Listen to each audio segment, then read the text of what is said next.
السلام علیکم۔ جیسا کہ آپ سب کو معلوم ہے کہ المرتضیٰ سینٹر میں رمضان المبارک کے حوالے سے ان سیشنز کا اہتمام کیا گیا ہے، اور ان سیشنز کے سلسلے کی چوتھی محفل آج ہماری ڈاکٹر زاہد علی زیدی صاحب کے ساتھ شروع ہونا چاہتی ہے۔ میں تلاوت کلام پاک کے لیے محمد میسم کو سے گزارش کروں گا کہ وہ آئیں اور تلاوت کلام پاک سے اس محفل کا آغاز کریں۔ بر محمد و آل محمد بلندر صلوات، اللہم صلی علی محمد و آل محمد و عجل فرجہم۔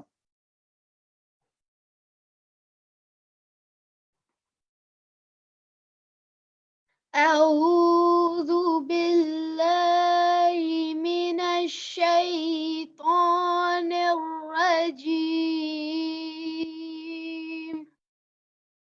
بسم اللہ الرحمن الرحیم، تبت یدا ابی لہب وتب، ما اغنى عنه ماله وما كسب، سيصلى نارا ذات لهب وامرأته حمالة الحطب في جيدها حبل من مسد، صدق الله العلي العظيم۔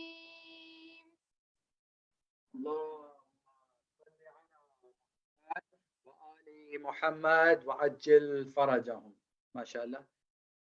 ہم اگین ڈاکٹر زاہد علی زیدی صاحب کے بہت ہی ممنون و مشکور ہیں کہ انہوں نے ہماری ریکویسٹ پر وقت نکالا اور ہمارے ساتھ یہ 4 سیشنز کا انعقاد کیا۔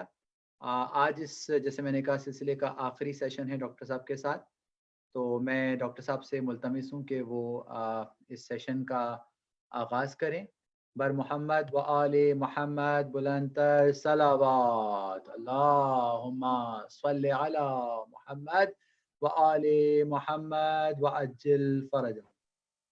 جی ڈاکٹر صاحب، آپ جو ہے وہ آغاز کر سکتے ہیں۔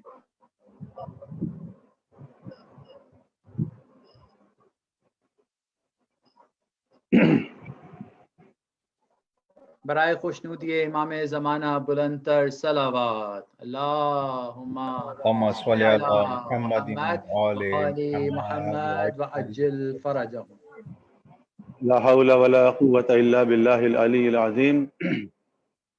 اعوذ باللہ من الشیطان الرجیم، بسم اللہ الرحمن الرحیم، الحمد للہ الذی یؤمن الخائفین وینجی الصالحین ویرفع المستضعفین ویضع المستكبرین ویہلک ملوکا ویستخلف آخرین، ثم الصلاة والسلام والتحیۃ والاکرام علی سید الانبیاء والمرسلین خاتم النبیین بالقاسم محمد۔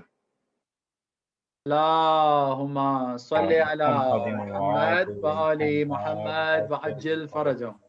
وآلہ الطیبین الطاہرین المعصومین المظلومین، لا سیما بقیت اللہ فی الارضین الذی ببقائہ بقیت الدنیا وبیمنہ رزق الوراء وبوجودہ صبرت الارض والسماء وبہ املا اللہ الارض قسطا وعدلا کما ملئت ظلما وجورا، وعجل لهم اللهم ظهوره فإنهم يرونه بعيدا ونراه قريبا برحمتك يا أرحم الراحمين۔ اللہم صلی علی محمد و آل محمد و عجل فرجہ۔ حضرت محترم، ہماری گفتگو جو گزشتہ نشست میں ہوئی ہے امام زمانہ اجل اللہ فرجہ شریف کے حوالے سے، اس میں ہم نے زیادہ تر بات کی ہے غیبت کی، کہ غیبت کیا ہوتی ہے اور غیبت کا فلسفہ کیا ہے اور غیبت کا مطلب کیا ہے۔ آج ہم ظہور پہ بات کریں گے، لیکن غیبت کی بات میں 1-2 نکات اور ہیں جن کو بیان کر کے اس کو ظہور سے متصل کریں گے، جس میں سب سے پہلا ایشو یہ ہے کہ کیا غیبت میں امام سے رابطہ ممکن ہے؟ تو دیکھیں اس حوالے سے جو امام زمانہ کی ایک توقیع شریف ہے، توقیع اس جواب کو کہتے تھے جو امام کے پاس سے لکھا ہوا آتا تھا اور آپ کے نائب خاص کے پاس آتا تھا. تو وہ جو آخری نائب تھے آپ کے، ان کے پاس جو توقیع شریف آئی اس میں یہ لکھا ہوا تھا کہ اب تمہاری زندگی کے مثلا اتنے دن باقی ہیں اور اس کے بعد تم نہیں رہو گے اس دنیا میں، اب کسی کو اپنا نائب خاص نہ بنانا، کسی کو اپنا نمائندہ نہ بنانا. اور اس کے بعد ایک طویل غیبت کا دور شروع ہونے والا ہے. تو اس کے بعد سے پھر اس زمانے غیبت کبریٰ شروع ہو جاتا ہے. 70 سال تک غیبت صغریٰ کا زمانہ ہے اور اس کے بعد غیبت کبریٰ کا زمانہ شروع ہو گیا. اس غیبت کبریٰ کے زمانے میں امام سے امت کا براہ راست رابطہ جو ہے وہ منقطع ہو گیا، اور اب کوئی امام کا براہ راست nominated by name designated deputy نائب موجود نہیں ہے. اور وہ 4 شروع میں جو تھے بس وہ 1 بائی 1 آئے، اور چوتھے نائب کے بعد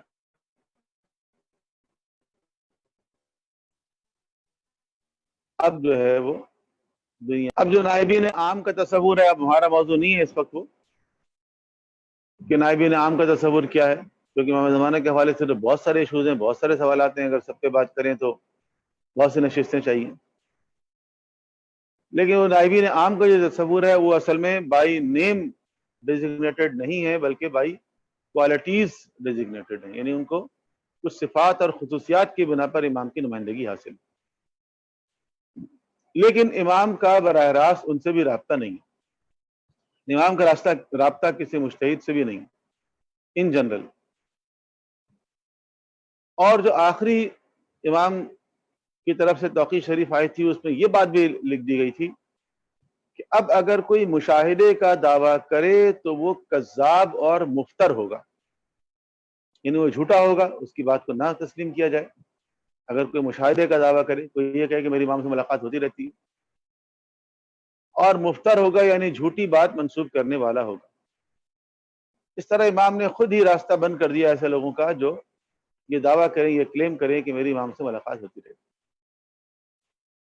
لیکن یہ جو راستہ بند کیا گیا یہ اس لیے کیا گیا ہے کہ ایسا نہ ہو لوگ جھوٹے دعویٰ کریں اور اپنی طرف سے گھڑ کے بنا کے چیزیں امام کی طرف منسوب کریں.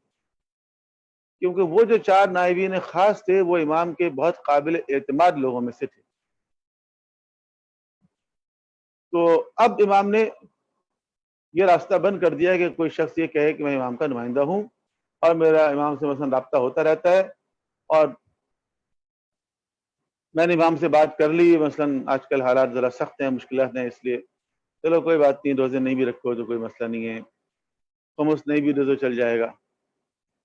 یہ راستہ امام نے بند کر. لیکن کیا واقعی کسی کی امام سے ملاقات نہیں ہوتی ہے؟ یہ ایک اہم سوال ہے. اور اگر کسی کی ملاقات نہیں ہوتی ہے تو ملاقات امام کے نام سے جو واقعات ہیں، جو کتابیں لکھی گئی ہیں، ان کی حقیقت کیا ہے؟ تو اس میں عرض کروں کہ پہلی بات تو وہی ہے جو ہم بیان کر چکے ہیں، اور وہ یہ ہے کہ مشاہدے کا دعویٰ کرنے والے کا اعتبار نہ کیا جائے. اور ملاقات امام کے حوالے سے جو واقعات ہیں ان کی مختلف طرح کی کیٹیگریز ہیں. ایک بہت بڑی تعداد واقعات کی ایسی ہے کہ جس میں جس شخص سے امام کی ملاقات ہوئی وہ امام کی شناخت نہیں کر سکا، امام کو نہیں پہچان سکا. ہاں جب امام چلے گئے تو بعد میں اس کو خیال آیا کہ یہ تو وہ نہ ہو امام زمانہ تھے. ایسے واقعات زیادہ ہیں. ایسے واقعات نہیں ہیں جس میں بلا مشافہ امام سے ملاقات ہو، آمنا سامنا ہو اور سوال و جواب. ایک کیٹیگری واقعات کی یہ ہے اور زیادہ تر واقعات اسی کیٹیگری کی ہیں. دوسری کیٹیگری ان واقعات کی ہے کہ جن کے بارے میں کچھ لوگوں نے بیان کیا ہے اور وہ کسی بڑی شخصیت، کسی بڑے عالم، کسی بڑے پہنچے ہوئے لوگوں کے بارے میں، کہ مثلا فلاں کی امام سے ملاقات ہوتی تھی، علامہ حلی کی امام سے ملاقات ہوتی تھی، یا امام خمینی کی امام سے ملاقات ہوتی تھی، وغیرہ وغیرہ. آیت اللہ بہجت کی امام سے ملاقات ہوتی تھی، آیت اللہ مرشی نجفی کی امام سے ملاقات ہوتی تھی.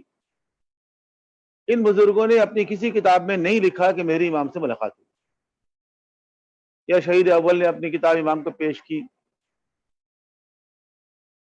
تو وہ جو شہید اول کی کتاب ہے اس پہ کہیں نہیں لکھا ہوا ہے کہ میں نے یہ کتاب امام زمانے کی خدمت میں پیش کی. یا اصول کافی کے بارے میں امام نے فرمایا کہ الکافی کافی لشیعتنا، حالانکہ اصول کافی کے زمانے غیبت صغرا میں لکھی گئی ہے، اس وقت امام سے رابطہ بھی ممکن تھا. کیسے ہو سکتا ہے کہ شیخ کلانی اتنا بڑا کام کریں اور امام کو نہ پیش کریں؟ لیکن شیخ کلانی نے کہیں نہیں لکھا کہ اصول کافی میں نے امام کو پیش کی اور امام نے کہا الکافی کافی لشیعتنا. ان بزرگوں نے خود کلیم نہیں کیا. ہاں ان کے شاگردوں نے بتایا، بعض دوسرے لوگوں نے بتایا، ان کے مرنے کے بعد لوگوں نے بتایا کہ ان کی ملاقات امام سے ہوئی. ظاہر ہے اس کو بھی ان کی ذات سے کنفرم نہیں کیا جا سکتا، ہوئی ہوگی ممکن، نہ انہوں نے کلیم کیا کہ ہم اس کا انکار کریں، دوسرے لوگ بیان کر رہے ہیں. تیسرے وہ لوگ ہیں کہ جو جھوٹا دعویٰ کرتے ہیں اور ایسے ہی کر دیتے ہیں ہمارے امام سے ملاقات ہوتی رہتی اپنی امپورٹنس بڑھانے کے لیے. ایک صاحب نے کسی سے کہا کہ آپ بہت پریشانی کا شکار لگ رہے ہیں، آپ مجھے اپنے مسائل لکھ کر دیں اور میں امام کی خدمت میں پیش کروں گا، جو جواب آئے گا آپ کو دے دوں گا. میں تو امام سے رابطے میں رہتا ہوں. انہوں نے کہا اچھا. انہوں نے ایک سفید کاغذ اٹھایا اور اٹھانے کے بعد اس پہ انگلی سے اپنی حاجتیں لکھی اور لکھ کے ان کو دیا، لپیٹ کر کہا کہ دے دینا امام کو، امام تو پڑھ ہی لیں گے، جواب آیا تو بتا دینا. تو وہ جواب آج تک نہیں آیا. تو اس طرح کے کلیم کرنے والے بہت سے لوگ موجود ہیں. ایسے لوگوں کو جھٹلانے کے لیے کہا گیا، انکار کرنے کے لیے کہا گیا کہ ان کا اعتبار نہ کرو. لیکن کیا واقعی کسی کی امام سے ملاقات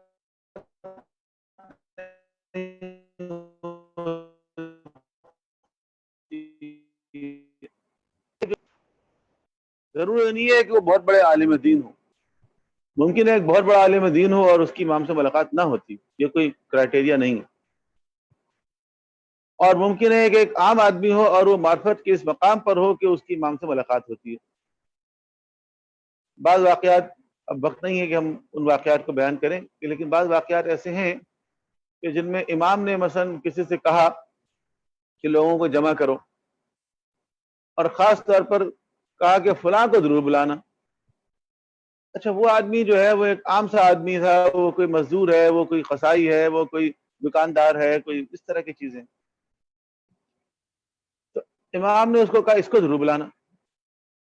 اب دیکھیں ہم تو سمجھ رہے تھے کہ شاید کوئی بہت بڑے عالم دین کو امام بلوائیں گے، لیکن عالم دین کے بجائے ایک قصائی کو بلوا لیا، ایک دکاندار کو بلوا لیا، ایک اس طرح کے لوگوں سے، یا فلاں کو میرا پیغام دے دینا.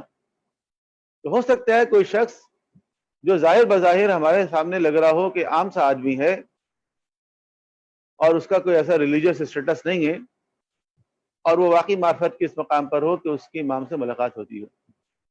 لیکن وہ جو ہدایت ہے کہ اگر مشاہدے کا موقع اس کو ملے گا تو وہ اس کا دعویٰ نہیں کرے گا، بتائے گا نہیں لوگوں کو جا کے. تو ایسے لوگ بتاتے نہیں. ایسے لوگ ہو سکتے ہیں لیکن وہ نہیں بتاتے. تو غیبت کے حوالے سے کچھ غلط فہمیاں بھی ہیں، ان کو دور ہونا چاہیے. ظہور کی بات شروع کرتے ہیں آج سے. دیکھیں ظہور کے لیے کئی پیشن گوئیاں ہیں اور علامات ہیں. علامت کی جمع ہے، علامات بھی ہوتی ہیں اور علائم بھی، علائم ظہور جس کو کہتے ہیں. تو مختلف زمانے میں لوگ اس بات کے منتظر ہیں کہ امام کا ظہور ہوگا اور وہ انتظار کر رہے ہیں. اچھا انتظار جو ہے وہ بھی ایک کیفیت کا نام ہے. یعنی انتظار میں ضروری نہیں ہے کہ ایک انسان جو ہے وہ انتظار کر رہا ہو اور وہ آرام سے بیٹھا ہوا ہو. انتظار کی بھی تو مختلف شکلیں ہیں نا. ایک انتظار وہ ہوتا ہے کہ جو زمانہ غیبت میں انتظار کو افضل العبادہ کہا گیا، بہترین عبادت. ایک انتظار وہ ہوتا ہے جس میں ایک انسان کچھ نہیں کر رہا ہے، انتظار کر رہا ہے. ایسا انتظار کہ جس میں انسان کچھ کر ہی نہیں رہا ہے، گھر پہ بیٹھا ہوا ہے، تو وہ کیا وہ بہترین عبادت ہو سکتا ہے؟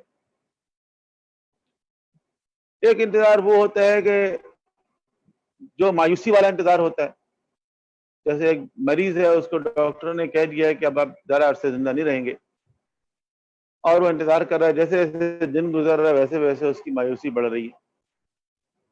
ایک مجرم ہے، اس کو عدالت نے کہہ دیا ہے کہ اس کو سزائے موت دے دی جائے، اور اس کا ڈیتھ وارنٹ جاری ہو چکا ہے، اور وہ انتظار کر رہا ہے فلاں تاریخ آئے گی تو اتنے بج کے اتنے منٹ پہ اس کو لٹکا دیا جائے گا۔ یہ بھی انتظار ہے۔ جیسے جیسے وہ دن قریب آ رہا ہے ویسے ویسے اس کی مایوسی میں اضافہ ہو رہا ہے۔ مایوسی والا انتظار۔ ایک انتظار وہ ہے جس میں مایوسی تو نہیں ہے لیکن امید ہے۔ ایک طالب علم نے امتحان دیا ہے، اس کو رزلٹ کا انتظار ہے، تو اب وہ طالب علم جو ہے وہ امید کے ساتھ انتظار کر رہا ہے کہ رزلٹ اس کا اچھا آئے گا۔ لیکن ظاہر ہے جو امتحان دے کر آ گیا انسان تو دے دیا، اب تو کچھ نہیں کر سکتا، اب دعا ہی کر سکتا ہے۔ اس لیے اس انتظار میں امید تو ہے لیکن امید کے علاوہ حرکت نہیں ہے کوئی۔ ایک انتظار وہ ہوتا ہے کہ جس میں امید بھی ہوتی ہے اور اس کے ساتھ ساتھ حرکت بھی ہوتی ہے، تیاری بھی ہوتی ہے۔ جیسے ایک کسان ہے، وہ محنت کرتا ہے، فصل اگاتا ہے، پانی ڈالتا ہے، فرٹیلائزر ڈالتا ہے، کیئر کرتا ہے، یہاں تک کہ اس کی جو فصل ہے وہ تیار ہو جاتی ہے، اور اب وہ انتظار کر رہا ہے کہ میں اس فصل کو کاٹوں گا، تو کٹائی کے لیے سامان کا انتظام کر رہا ہے تاکہ بر وقت وہ کٹائی کر سکے۔ تو یہ جو انتظار ہے یہ تیاری والا انتظار ہے۔ اس انتظار میں اور مایوسی والے انتظار میں بہت فرق ہے۔ اس انتظار میں اور بغیر حرکت اور بغیر تیاری والے انتظار میں بہت فرق ہے۔ امام زمانہ کا انتظار کس طرح کا انتظار ہے؟ اس کو سمجھنے کا آسان طریقہ یہ ہے کہ انسان یہ غور کرے کہ ہم کس چیز کا انتظار کر رہے ہیں۔ یعنی ہم امام کا انتظار کر رہے ہیں، کیوں کر رہے ہیں؟ امام کیا کریں گے آ کے؟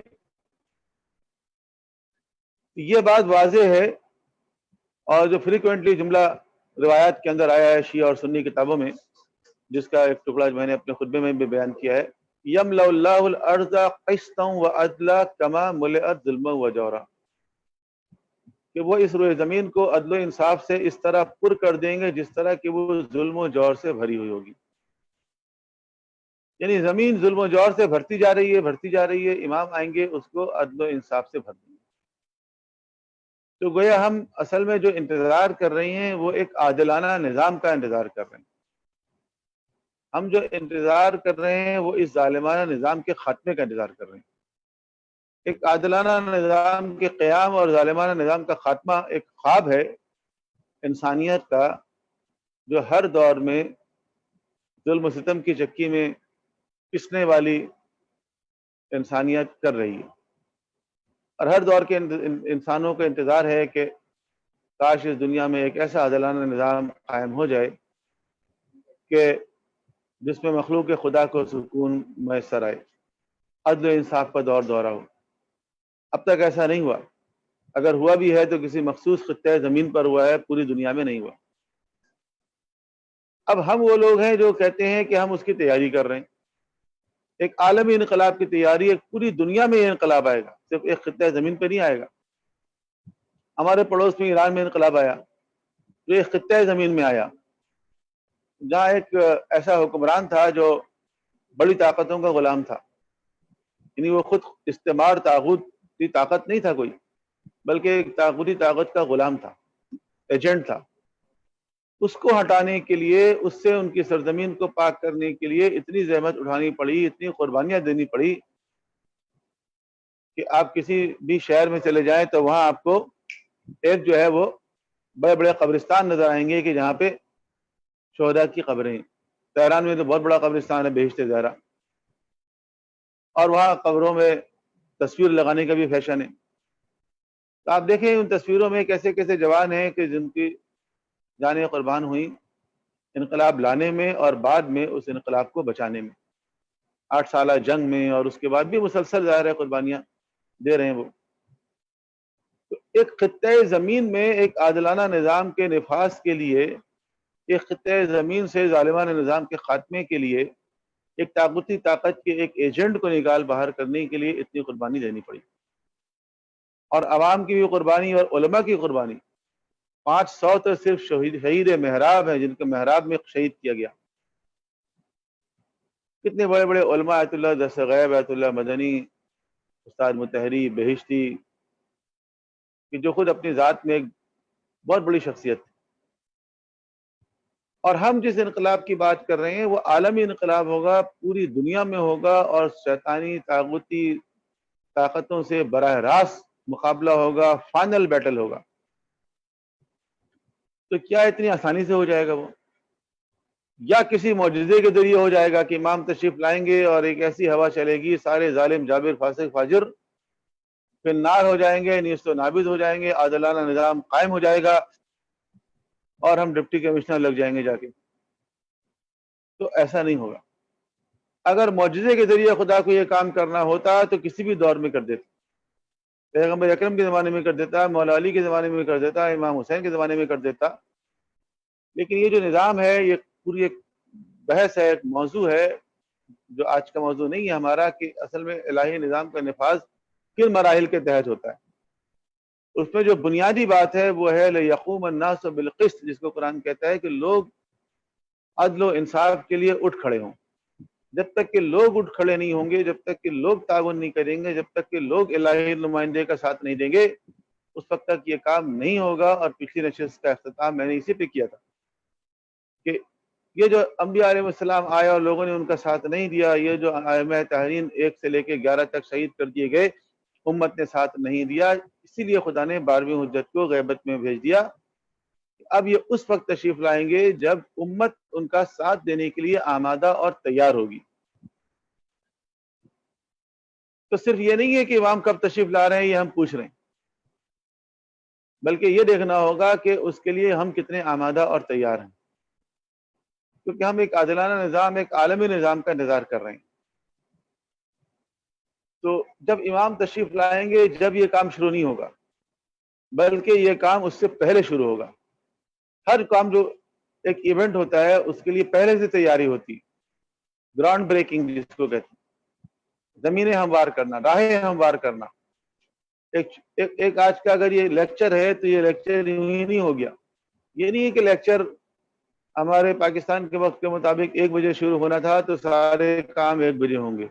1 بجے نہیں ہوں گے، بلکہ اس کی تیاری کئی ہفتے پہلے سے ہو رہی ہے، پہلے سے کانٹیکٹ کیا جا رہا ہے، پہلے سے آمادگی کی جا رہی ہے. پروگرام شروع ہونے سے پہلے سے کچھ لوگ اس میں لگ جاتے ہیں، وہ مینج کرتے ہیں، وہ سیٹنگ کرتے ہیں. میں بھی اگر 1 بجے لیکچر شروع کرتا ہوں تو یہ نہ سمجھیں آپ بٹن دباتے ایک دم لیکچر شروع ہو گیا، بلکہ کچھ اس کام اس سے پہلے کرنے ہوتے ہیں، ساری سیٹنگ اس سے پہلے ہوتی. تو اگر یہ کام نہ ہو تو یہ لیکچر نہیں ہو سکتا. تو ایک چھوٹا سا لیکچر بھی بغیر تیاری کے، بغیر آمادگی کے، بغیر پریپریشن کے، بغیر گراؤنڈ بریکنگ کے نہیں ہوتا.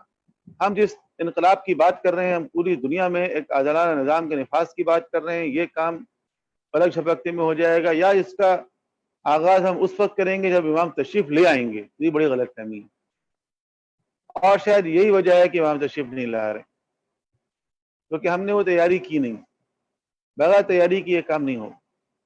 ہمارے ذہن میں تو ابھی غیبت کا تصور ہی صحیح نہیں ہے، نہ ہمارے ذہن میں ظہور کے تصور صحیح. دیکھیے ہمارے یہاں ہوتا یہ ہے کہ جب کبھی حالات بگڑنے لگتے ہیں، لوگ مرنے لگتے ہیں، ٹارگٹ کلنگ شروع ہو جاتی ہے، بم کے دھماکے شروع ہو جاتے ہیں، ایک دم لوگ فریادی ماتم شروع کر دیتے ہیں اور امام سے فریاد کرتے ہیں، مولا تشریف لے آؤ، تشریف لے آئیے، تشریف لے آئیے، اور آپ کب تشریف لائیں گے اور کب آئیں گے یہ بتانے کے لیے چلے آؤ. اس طرح کے اشعار پڑھتے ہیں، اور کاندھے دکھ چکے ہیں لاشیں اٹھا اٹھا کے، اس طرح کے اشعار پڑھتے ہیں. گویا ہم یہ کہنا چاہ رہے ہیں امام سے کہ مولا ظلم و ستم بہت بڑھ گیا ہے، ہمارے خلاف بہت زیادتی ہو رہی ہے، لوگ ہمارے مارے جا رہے ہیں، ہمیں ٹارگٹ کیا جا رہا ہے، آپ پلیز ہمیں بچانے کے لیے آ جائیں. یعنی وہ کام جو ہمیں کرنا چاہیے، اپنے حصے کا کام، اپنی حفاظت تو ہماری ذمہ داری ہے نا. ہم اپنا کام خود نہیں کر رہے ہیں، ہم چاہ رہے ہیں کہ امام تشریف لائیں اور وہ آ کے ہمارے حصے کا کام کریں. اور اس کام کو کرنے کے لیے وہ نہیں آئیں گے. وہ اس لیے نہیں آئیں گے کہ وہ ہمارے حصے کا کام کریں اور اپنے حصے کا بھی کام کریں. وہ تو اس وقت آئیں گے جب ہم ان کے کام میں شریک ہونے کے لیے تیار ہوں گے، جس کو ہم سمبولیکلی بیان کرتے ہیں، جس کو ہم سمبولیکلی جس کا اظہار کرتے ہیں. جیسے امام کا نام آئے گا کھڑے ہو جائیں گے، جیسے امام کا نام آئے گا سر جھکائیں گے، ہاتھ پہ سر پہ رکھیں گے. یہ کیا ہے؟ یہ بے چینی بے قراری کا اظہار ہے کہ شاید وہ آ گئے. جیسے کوئی مہمان آنے والا ہے، ایک دم کالنگ بیل بجے، بھگتے ہوئے ہم جاتے ہیں شاید وہ آ گئے.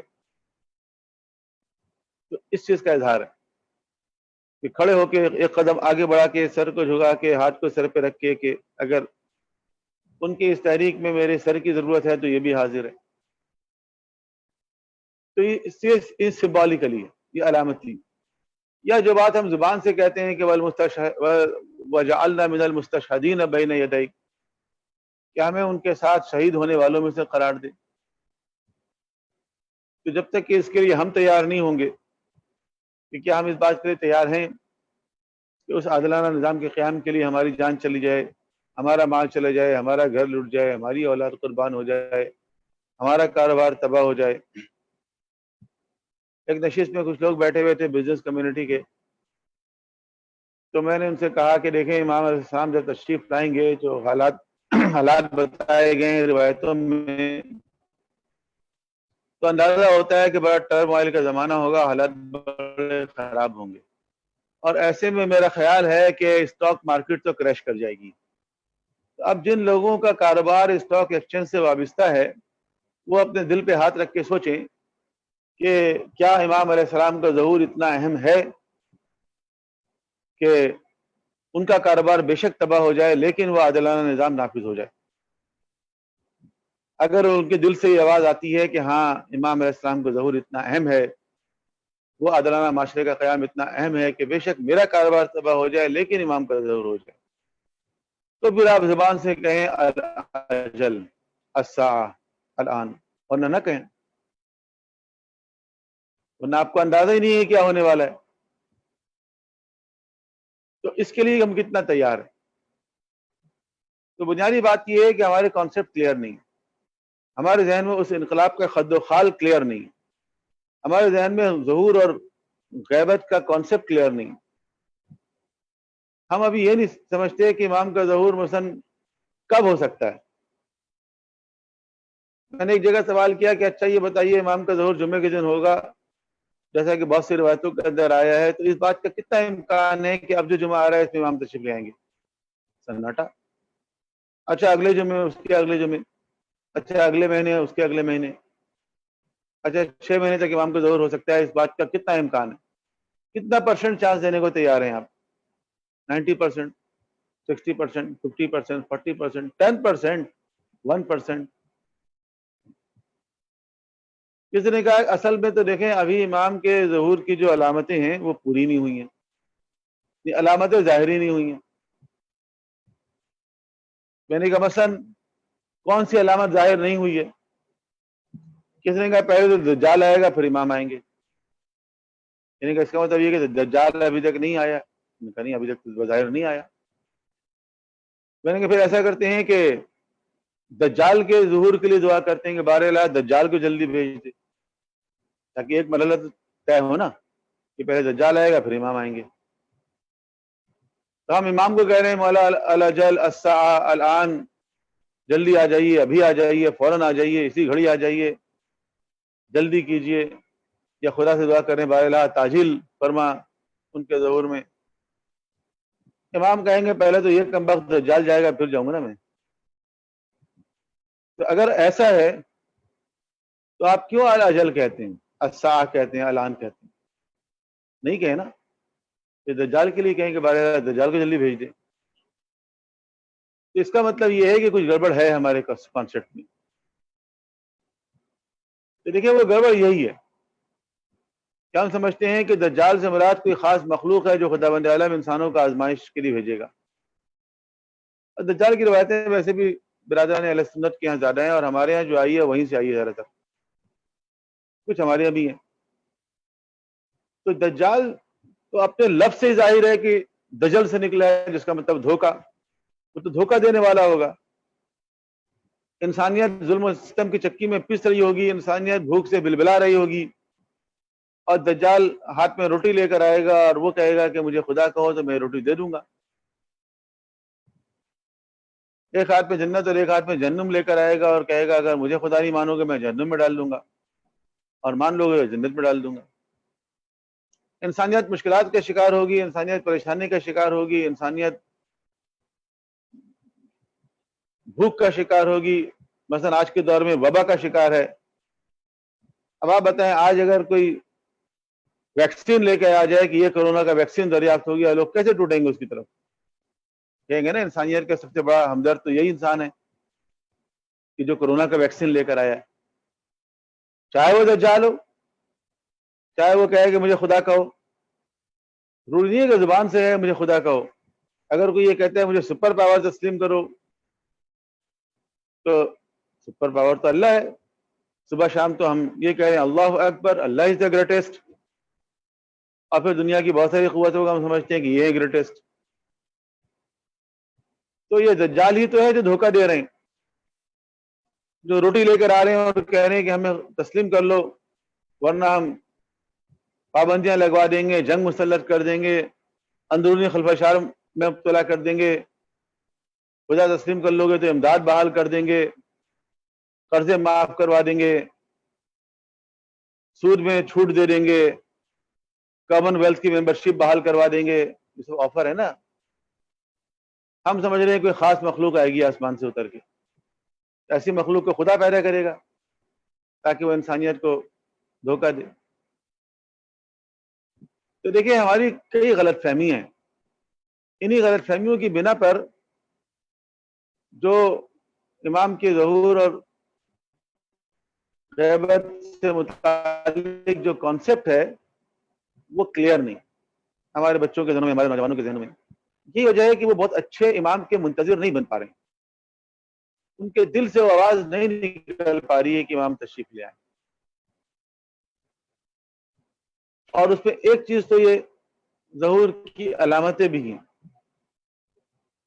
دیکھیے علامتوں کو بیان کرنے سے پہلے بنیادی نقطہ ذہن میں رکھیں، اور وہ یہ ہے کہ علائم ظہور جو ہیں وہ شرائط ظہور نہیں ہیں. جو ظہور کی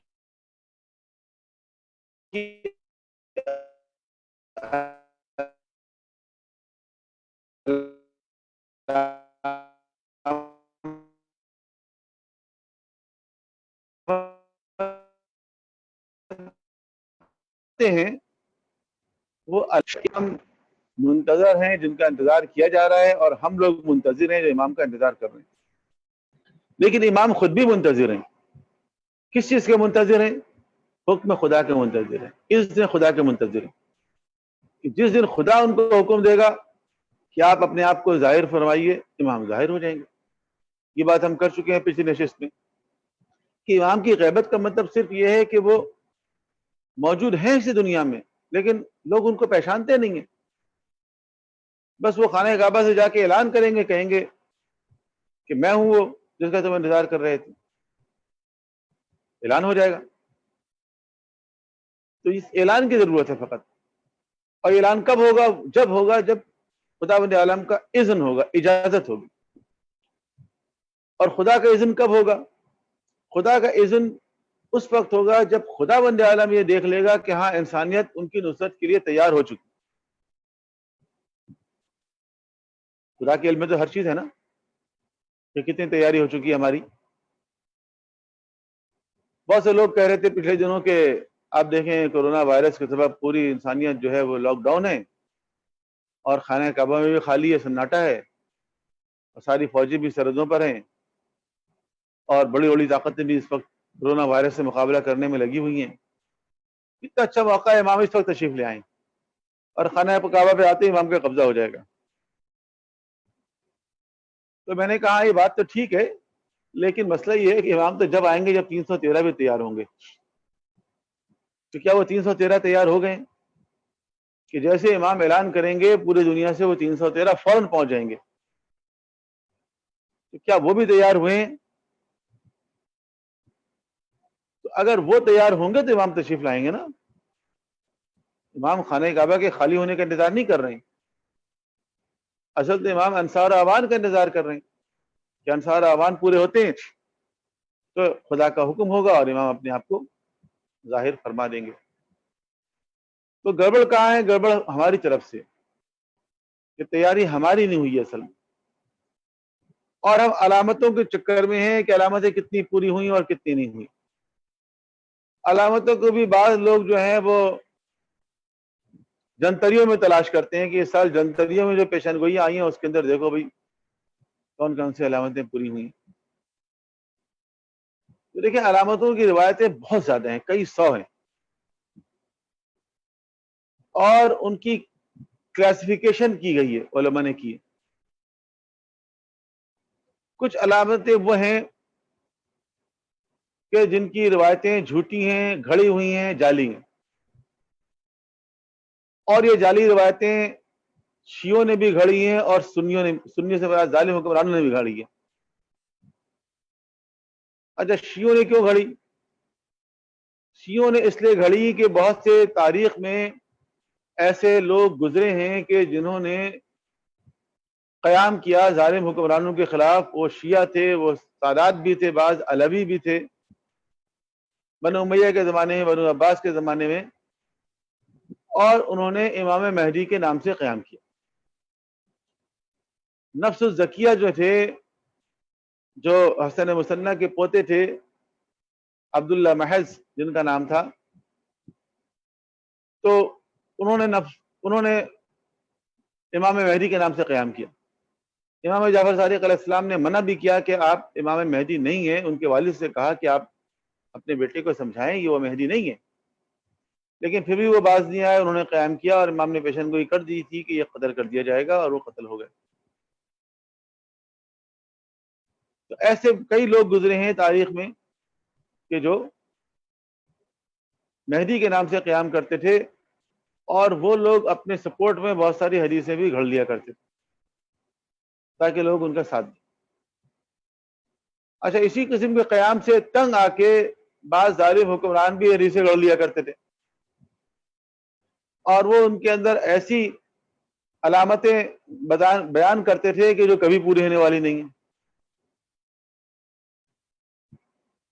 اور کہتے تھے جب تک یہ علامت پوری نہیں ہو گھر سے نہیں نکلنا, گھر میں بیٹھے رہو, کسی تحریک کا ساتھ نہیں دو, کسی جھنڈے کا حمایت نہیں کرو, گھر میں ایسے پڑے رہو جیسے چٹائی پڑی رہتی ہے, اور جب یہ علامت ظاہر ہو تو نکلنا. تو ایسی روایتیں شیعوں نے بھی گھڑی ہیں اور ظالم حکمرانوں نے بھی گھڑی ہیں, کیونکہ وہ بھی سمجھتے تھے کہ اس طریقے سے جو ہر کچھ دنوں کے بعد لوگ اٹھ کھڑے ہوتے ہیں اس سے ان کو نقصان پہنچتا ہے. عباسی خلیفہ نے اپنے بیٹے کا نام مہدی رکھا تاکہ لوگوں کو بتا سکے کہ یہ امام مہدی ہے, اور بعد میں اس مہدی عباسی کی حکومت بھی آ گئی. مہدی عباسی نے آتے ہی شیعوں کے ساتھ, سادات کے ساتھ ذرا اچھا برتاؤ شروع کر دیا تاکہ یہ امپریشن جائے کہ دیکھو سادات کا بھی ہمدرد ہے یہ. لیکن ظاہر ہے پھر بالآخر وہ مر گیا تو ختم ہو گئی اس کی حکومت. تو یہ ساری کاوشیں ہوتی رہی ہیں تاکہ شیعوں کو مس لیڈ کیا جائے, اور ایسی روایتیں گھڑی گئی ہیں تاریخ میں. لہذا ہر وہ روایت جو امام سے منسوب ہو, امام کے ظہور سے متعلق ہو, غیبت سے متعلق ہو, علائم ظہور پر مشتمل ہو, اس کو قبول نہیں کرنا چاہیے. حدیثوں کو چیک کرنے اور ویریفائی کرنے کا پورا ایک علم ہے, ہر شخص اس کا ماہر نہیں ہوتا. بڑے بڑے ماہر علماء ہیں, علم الحدیث کے ماہر, علم رجال کے ماہر, علم درایت کے ماہر, وہ بتا سکتے ہیں کہ اصل میں ان حدیثوں کا اسٹیٹس کیا ہے. پھر ایک قسم ہے حتمی اور غیر حتمی. کچھ علامتیں ہیں حتمی.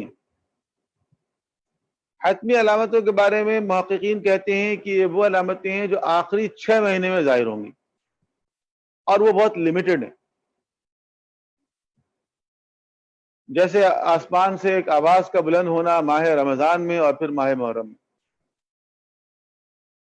جیسے نفس الزکیہ کا قتل ہے, اب اس پہ ہم مزید بات کریں گے. جیسے شدید بارشوں کا ہونا, اور جیسے سفیانی کا خروج اور خراسانی کا خروج اور یمانی کا خروج. تو کچھ علامتیں حتمی ہیں اور باقی علامتیں غیر حتمی ہیں. اسی طرح کچھ علامتیں مشروط ہیں, یعنی وہ ہیں تو علامتیں آئی تو ہیں لیکن وہ مشروط ہے کہ اگر ایسا ہوا تو ایسا ہوگا, ضروری نہیں کہ وہ ہو. اور علامتوں سے امام کے ظہور کا براہ راست تعلق نہیں ہے. مثلا اگر کسی روایت کے اندر یہ بات آ گئی ہے کہ فرض کریں کہ شہر بصرہ تباہ ہوگا، تو شہر بصرہ کی تباہی سے امام کے ظہور کا کیا تعلق ہے؟ کوئی تعلق نہیں ہے ظاہر. یہ تو اصل میں اس زمانے کی اوور آل کیفیت کو بیان کیا گیا ہے کہ یہ وہ زمانہ ہوگا جو حالات صحیح نہیں ہوں گے، پوری دنیا میں حالات خراب ہوں گے، جنگ و جدل ہوگی، حالات نازک ہوں گے، تو ایسے میں بہت سارے شہر تباہ ہوں گے، بصرہ بھی تباہ ہو سکتا ہے. اب ہمارے نظر اگر صرف شہر بصرہ پہ ہے کہ جس دن یہ تباہ ہوگا تو اس دن امام آئیں گے، ایسی غلط فہمی ہے. مشروط علامتیں بھی، بعض علامتیں خود علامتی ہیں، یعنی سمبولک ہیں، وہ ریئل نہیں ہیں. جیسے علماء نے بیان کیا ہے کہ سورج مغرب سے نکلے گا. اب سورج تو مغرب سے جو موجودہ کاسمولوجی ہے اس کے مطابق نہیں نکل سکتا. سورج مغرب سے جب نکل سکتا ہے جب زمین الٹی گھومنا شروع ہو جائے، اور یہ پاسبل نہیں. اور اگر ایسا ہوا تو بہت زبردست جھٹکا لگے گا اور اس کے بعد زمین تباہ ہو جائے گی. لیکن بعض لوگوں نے کہا ہے کہ سورج مغرب سے نکلنے کا مطلب یہ ہے کہ وہ سرزمین کے جہاں غروب ہوتا ہے وہاں سے طلوع ہوگا. اور روایتوں میں امام زمانہ کو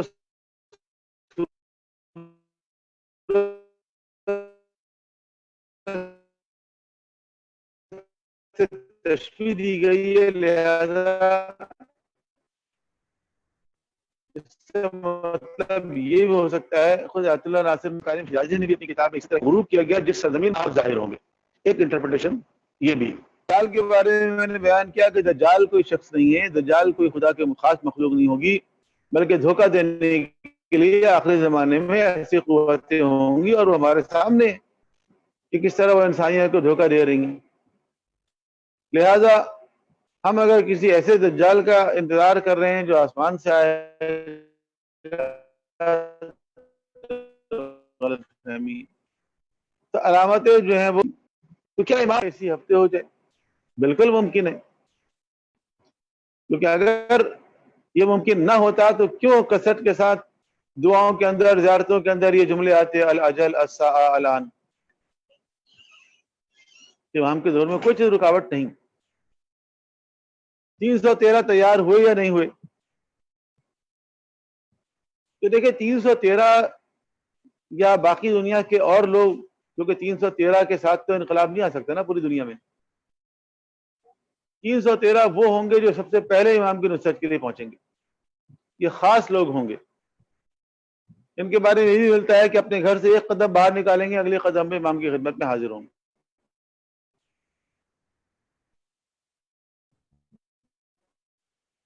فرض کریں کہ آپ 313 میں سید حسن نصر اللہ ہوں گے، فرض کریں، سمجھانے کے لیے بتا رہا ہوں. تو حسن نصر اللہ ایک نہیں ہے، بلکہ دنیا جانتی ہے کہ ان کے پیچھے پورا ایک لشکر ہے. تو اس طرح کے اگر 313 ہوں تو دنیا میں انقلاب آ سکتا ہے یا نہیں آ سکتا؟ بالکل آ سکتا ہے. اچھا، اب یہ 313 ہیں یا نہیں ہیں ہمیں کیا معلوم؟ ہمیں تو اصل میں اپنی فکر کرنی چاہیے کہ ہم اس کے لیے آمادہ ہیں یا نہیں. اپنے آپ کو دیکھنا چاہیے، اپنے آپ کی تیاری کرنی چاہیے. ورنہ ہمیں کیا پتا دنیا کے کس گوشے میں، کس کونے میں کون کون سے لوگ ہیں اور کیا تیاری کر رہے ہیں. لیکن میں اس کے لیے ایک مثال دیتا ہوں کہ یہ جو مدینے میں یہودی تھے، یہ صدیوں پہلے فلسطین سے ہجرت کر کے آئے تھے، کیونکہ ان کے ہاں یہ پیشن گوئی تھی کہ ایک نبی آئے گا اور وہ نبی اسی سرزمین میں ظاہر ہوگا جو کھجوروں والی سرزمین ہے. تو یہ لوگ وہاں سے ہجرت کر کے یہاں پر آئے تاکہ اس نبی کا ساتھ دیں گے، اور یہ یہودی ان کا انتظار کرتے تھے اور وصیت کر کے جایا کرتے تھے، نصیحت کرتے تھے اپنی اولاد کو کہ وہ نبی آئے گا تو ہم ساتھ دیں گے، اور اگر ہم موجود نہ رہیں تو تم ساتھ دینا.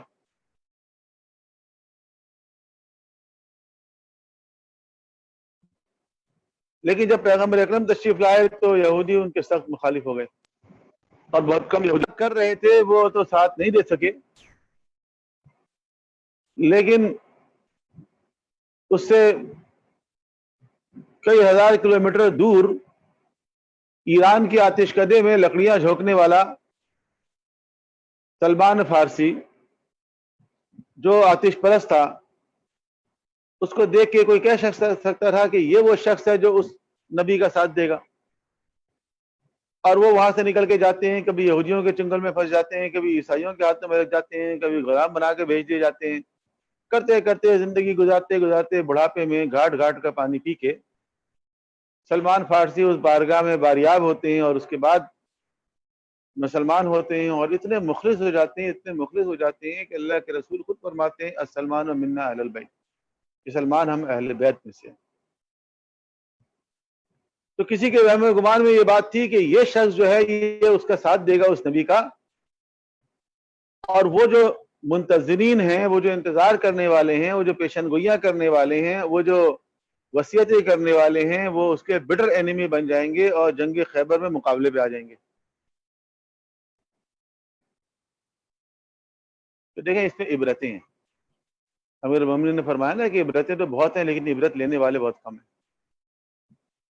تو اس پہ عبرتیں ہیں ہمارے لیے کہ ہم جو امام کا انتظار کر رہے ہیں تو کیا واقعی ہمارا انتظار ویسے ہی ہے کہ جب وہ تشریف لائیں گے تو ہم ساتھ دیں گے؟ تو ہمیں اپنے آپ کو دیکھنا چاہیے، دنیا کو نہیں دیکھنا چاہیے۔ اور اپنے آپ کو دیکھنے کا آسان طریقہ یہ ہے کہ جو زمانے غیبت میں ہماری ذمہ داری ہے ہم وہ پوری کر رہے ہیں یا نہیں کر رہے ہیں۔ زمانہ غیبت میں ہماری کیا ذمہ داری ہے؟ پھر میں کہوں گا آج ہمارا یہ موضوع نہیں ہے، لیکن ایک اہم موضوع ہے کہ زمانہ غیبت میں جو ذمہ داریاں ان کو اگر ہم پوری کر رہے ہیں تو انشاءاللہ حضور امام میں ہم امام کے ساتھ ہوں گے۔ زمانہ غیبت میں اگر ہمارا تعلق اس خط ولایت سے ہے، اس تحریک ولایت سے ہے کہ جو انقلاب امام زمانہ کے لیے راہیں ہموار کر رہی ہے، تو انشاءاللہ امام تشریف لائیں گے تو ہمارے لیے شناخت آسان ہوگی، ورنہ ہم شناخت نہیں کر سکیں گے اگر ہم اس تحریک کا حصہ ہوں کہ جو ظہور امام کے لیے راہیں ہموار کرنے والی تحریک ہے، تو زمانہ غیبت میں اپنی ذمہ داریاں پوری کر رہی ہے۔ تو جب امام تشریف لائیں گے تو ہم اس گروہ کے ساتھ امام کی تحریک کا حصہ بن جائیں گے۔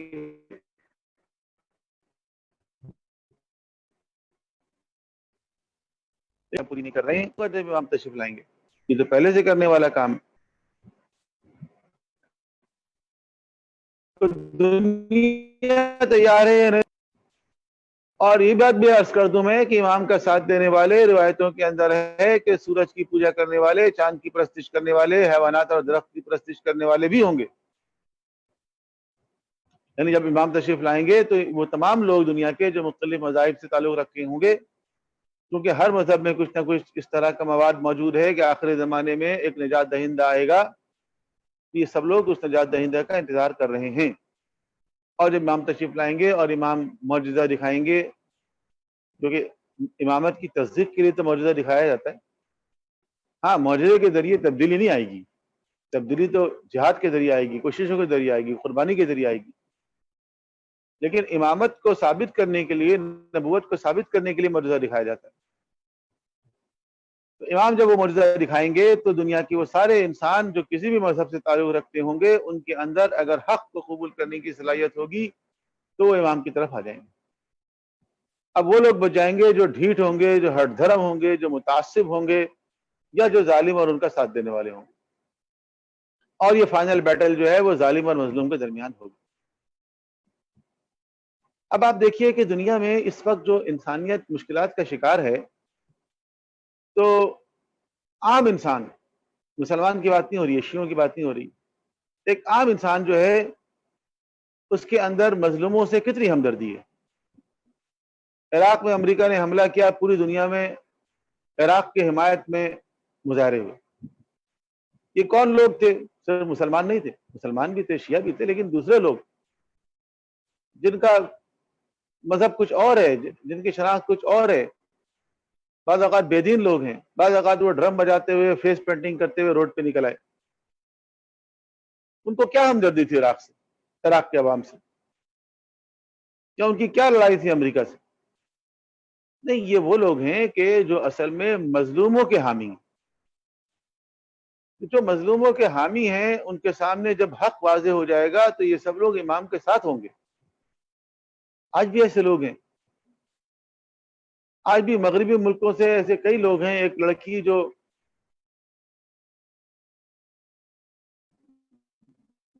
طالبان اور وہ جا کے جناب بلڈوز کیے جا رہے تھے, اس کے سامنے جا کے کھڑی ہو گئی اور اس نے کہا میں ان گھروں کو نہیں گرانے دوں. She was not Muslim, she was not Palestinian. اور وہ کھڑی ہو گئی اور بلڈوزر آگے بڑھتے رہے. لوگوں کا خیال تھا کہ بلڈوزر رک جائیں گے, لیکن بلڈوزر نہیں رکا اور اس کے اوپر چڑھ گیا اور وہ لڑکی مر گئی ٹی وی کیمرے کے سامنے. اس نے اپنی جان قربان کر دی. اس کو کیا ہمدردی تھی فلسطینیوں کا گھر گر رہا تھا تو. لیکن آپ دیکھیں یہ وہ لوگ ہیں کہ جو مظلوموں سے ہمدردی رکھتے ہیں, ظالموں کے مخالف ہیں. ان کے اوپر تھوڑا سا کام ہو تو اس طرف آ جائیں گے. اور اس قسم کے سارے لوگ جو ہیں امام زمانہ کے ساتھ ہیں. تو مظلوموں اور ظالموں کے درمیان وہ جنگ ہوگی. تو کیا آج ہم مظلوموں کے ساتھ کھڑے ہیں؟ کیا ہم مظلوموں کے حمایتی ہیں؟ کیا دنیا میں کسی جگہ اگر ظلم ہوتا ہے تو ہمارے دل میں تکلیف ہوتی ہے؟ کیا ہمارا ویژن کلیئر ہے کہ مختلف معاملات میں ظالم کون ہے اور مظلوم کون ہے یا نہیں؟ اگر کلیئر نہیں ہے, آج کلیئر نہیں ہے, تو امام زمانہ تشریف لائیں گے جب بھی کلیئر نہیں ہوگا. جب بھی بہت سے لوگ کہیں گے کہ یہ کیسے امام ہو سکتے ہیں. روایت میں ہے کہ بعض لوگ کہیں گے کہ امام زمانہ جب ظالموں کو قتل عام کریں گے تو کہیں گے بھئی یہ سادات نہیں ہو سکتے, یہ ہاشمی نہیں ہو سکتے, یہ اولاد رسول نہیں ہو سکتی, اتنے لوگوں کو قتل کر رہے ہیں. تو جب تک کہ وہ ویژن کلیئر نہیں ہوگا, جب تک کہ وہ کانسیپٹ کلیئر نہیں ہوگا, اس تک لوگ امام کا ساتھ نہیں دے سکیں گے. بس باتیں تو بہت ہیں لیکن ہمیں رکنا ہے کسی جگہ. یہیں روکتے ہیں اس چیز کو کہ امام کے ظہور میں کوئی چیز رکاوٹ نہیں ہے, ہماری تیاری ہے رکاوٹ. ہم آوازہ نہیں ہیں, ہم تیار نہیں. ہماری تیاری میں جو چیز رکاوٹ ہے وہ یہ ہے کہ ہمارا کانسیپٹ ہی کلیئر نہیں ہے. ہمارے بچوں کا, ہمارے طالب علموں کا کانسیپٹ ہی کلیئر نہیں ہے. ابھی ہمارے سامنے اس انقلاب کے خد و خال واضح نہیں ہے. تو سب سے پہلا مرحلہ جو ہوتا ہے کسی بھی انقلاب کے لیے وہ اویئرنیس کا ہوتا ہے. کسی بھی ریولوشن سے پہلے انٹلیکچل ریولوشن ضروری ہوتا ہے. تو سب سے پہلے تو انٹلیکچل ریولوشن کے لیے کام کریں تاکہ انٹلیکچولی کنونسڈ ہو ہمارے بچے, ہمارے نوجوان کہ امام علیہ السلام کا ظہور ہو سکتا ہے اس وقت, تو کہیں وہ جا کر اچھے امام کے منتظر بنیں گے. اسی دعا کے ساتھ ختم کرتے ہیں کہ بار اللہ ہمیں دین مبین اسلام کی تعلیمات کو سمجھنے کی توفیق عطا فرما اور ان تعلیمات کی روشنی میں اپنی زندگی استوار کرنے کی توفیق عطا فرما. اسی میں خاتم کرتا ہوں. کوئی ضروری سوال ہے تو آپ کر لیں, میں حاضر ہوں. بر محمد والے بیت محمد صلوات. اللهم صل صل على على محمد محمد وآل آل محمد محمد وعجل وعجل فرجهم. فرجهم. بہت شکریہ ڈاکٹر صاحب, اور ہمیشہ کی طرح بہت ہی سیر حاصل گفتگو تھی. اور یقیناً اس سیشن کے دوران یا اس سے پہلے میرے اپنے ذہن میں کچھ ایسے سوالات تھے جو آپ کے اس سیشن کے دوران ڈسکشن میں ان کے جوابات مجھے تو ملے, اور بہت ہی کمپریہنسو طریقے سے آپ نے ان لاسٹ 2 سیشنز میں غیبت کے کانسیپٹ کو اور ظہور کے کانسیپٹ کو اور ہماری تیاری کے کانسیپٹ کو بہت ہی بہترین انداز میں پیش کیا. ہم المرتضیٰ کی جانب سے آپ کے بہت بہت مشکور ہیں. ہمیشہ جب بھی ہم نے آپ سے رابطہ کیا آپ نے ہمیشہ ہمارے لیے وقت نکالا اور ہمیں جو ہے وہ بہترین گفتگو ہمارے ساتھ کی, اور امید کرتے ہیں کہ انشاءاللہ مستقبل میں بھی آپ کے ساتھ یہ سلسلہ اور رابطہ اسی طرح جاری رہے گا اور ہم آپ سے مزید مستفید ہوتے رہیں گے. مین وائل اگر پارٹیسپینٹس میں سے کچھ لوگ ہیں جن کے کچھ سوالات اگر ہیں ڈاکٹر صاحب سے تو وہ پوچھ سکتے ہیں. اپنا ہینڈ ریز کر دیں اگر ان کے کوئی سوال ہیں, تو تاکہ ہم پھر ڈاکٹر صاحب سے اس سے پہلے کہ ہم پروگرام کا اختتام کریں اگر کوئی سوالات ہیں تو وہ ہم ان سے پوچھ سکتے ہیں. بر محمد و آل محمد بلندر صلوات. اللہم صلی علی محمد وآل محمد وعجل فرجهم. میرے خیال میں ڈاکٹر صاحب کوئی سوالات تو مجھے ایسے نے خود بھی کہا کہ میں اپنے حساب سے بھی اگر دیکھوں تو بہت ہی میرے بہت سارے سوالات تھے جن کے جواب مجھے خود اس سیشن کے دوران مل گئے. تو بہت بہت شکریہ ڈاکٹر صاحب آپ کا دوبارہ سے, اور انشاءاللہ آپ سے پھر ملاقات رہے گی. دعائے امام زمانہ پہ ہم پروگرام کا اختتام کرتے ہیں. بسم الله الرحمن الرحيم اللهم كل وليك الحجة ابن الحسن صلواتك عليه وعلى آبائه في هذه الساعة وفي كل ساعة عليا وحافظا وقائدا وناصرا ودليلا وعينا حتى تسكنه أرزقك طوعا وتمتعه فيها طويلا برحمتك يا أرحم الراحمين.